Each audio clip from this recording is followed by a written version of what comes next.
Assalamualaikum warahmatullahi wabarakatuh. Perkenalkan, nama saya Nia Wahyudi dari kelas 11 PPLG 2. Di sini saya akan menjelaskan materi mengenai sequence diagram, package diagram, dan deployment diagram.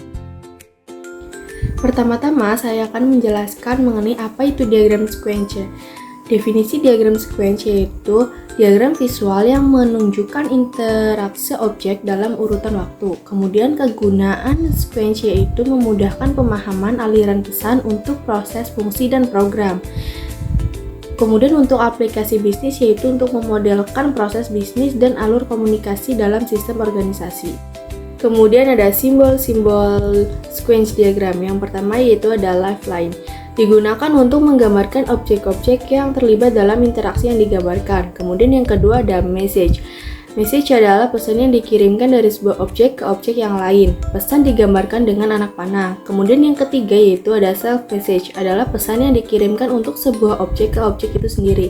Kemudian yang keempat yaitu async message, adalah pesan yang dikirimkan untuk memanggil metode yang dimiliki oleh suatu objek dan menjalankan proses lain meskipun proses sebelumnya belum selesai. Kemudian yang kelima yaitu reply message, adalah pesan yang dikirimkan kembali oleh sebuah objek ke objek lain sebagai balasan dari pesan yang dikirimkan sebelumnya.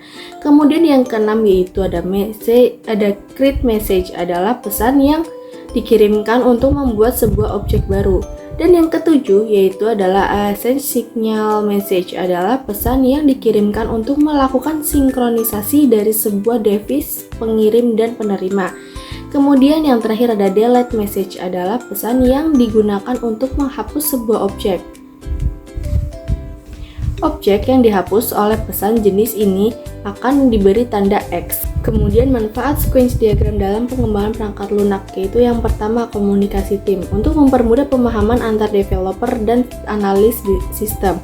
Lalu yang kedua ada identifikasi bug untuk mendeteksi kesalahan dalam urutan proses lebih awal. Kemudian yang ketiga ada dokumentasi, memberikan dokumentasi visual proses dinamis sistem.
Jadi kesimpulan dari sequence diagram yaitu adalah alat penting untuk visualisasi interaksi dalam sistem. Ini membantu menganalisis dan meningkatkan proses bisnis dengan jelas dan terstruktur. Penggunaan diagram ini mendukung pengembangan sistem yang efisien dan kolaboratif. Kemudian saya akan membahas mengenai package diagram. Package diagram memainkan peran penting dalam mengilustrasikan struktur organisasi dan hubungan ketergantungan antar modul atau subsistem dalam sistem perangkat lunak, terutama dalam aplikasi multi-layer.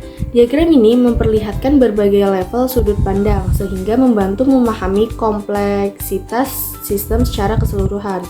Dengan mengelompokkan kelas-kelas dalam paket, diagram ini menyederhanakan tampilan kelas diagram yang rumit. Kemudian ada fungsi package diagram. Yang pertama yaitu menyederhanakan sistem kompleks.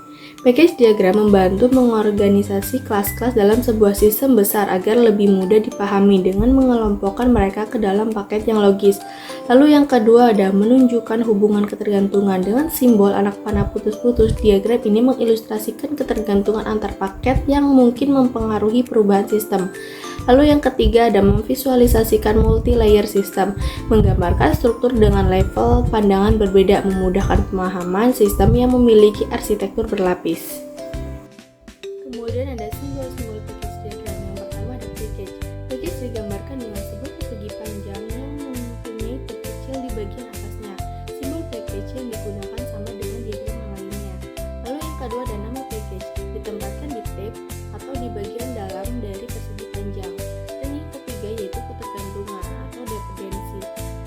digambarkan dengan menggunakan anak panah dengan garis putus-putus. Dan yang keempat yaitu sebuah package bergantung pada package yang lain. Jika perubahan pada sebuah package yang lain mungkin saja memaksa perubahan pada package yang pertama.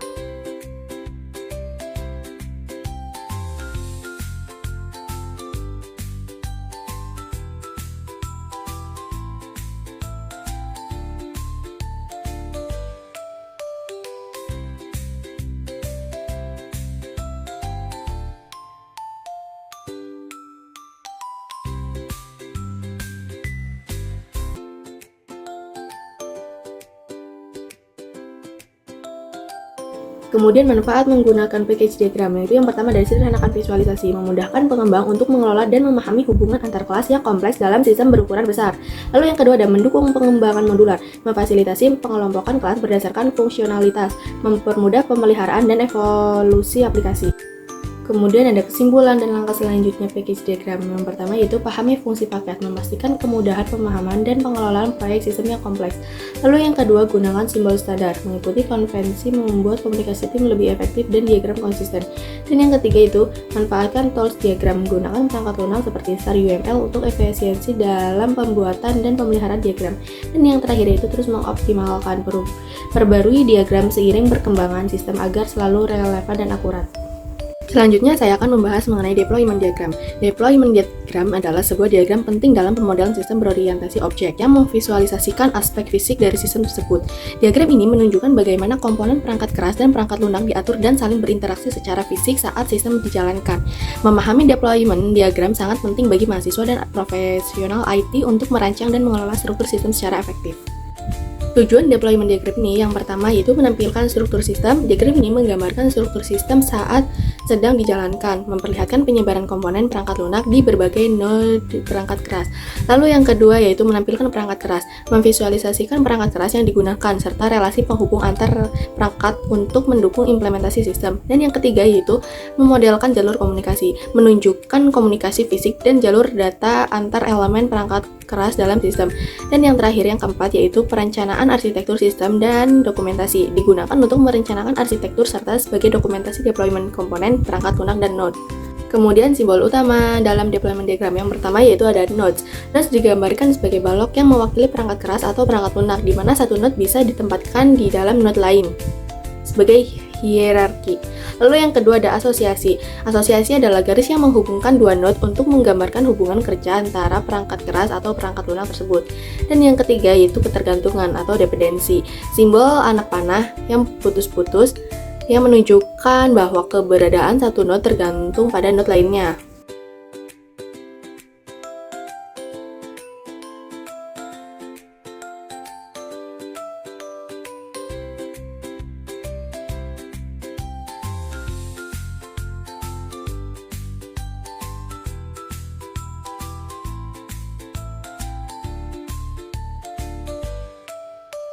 Kemudian kesimpulan dan langkah berikutnya yang pertama yaitu pelajari simbol dan komponen. Kuasai simbol utama deployment diagram seperti node, asosiasi, dan dependensi untuk akurasi pemodelan. Dan yang kedua yaitu praktik membuat diagram. Gunakan tool seperti StarUML untuk membuat dan menyempurnakan deployment diagram sesuai kebutuhan project. Dan yang ketiga yaitu gunakan diagram untuk optimalisasi sistem. Manfaatkan deployment diagram sebagai panduan dalam perencanaan, dokumentasi, serta pengembangan sistem IT. Cukup sekian video yang dapat saya sampaikan, semoga bermanfaat. Kurang lebihnya mohon maaf. Wabillahi taufiq wal hidayah. Wassalamualaikum warahmatullahi wabarakatuh.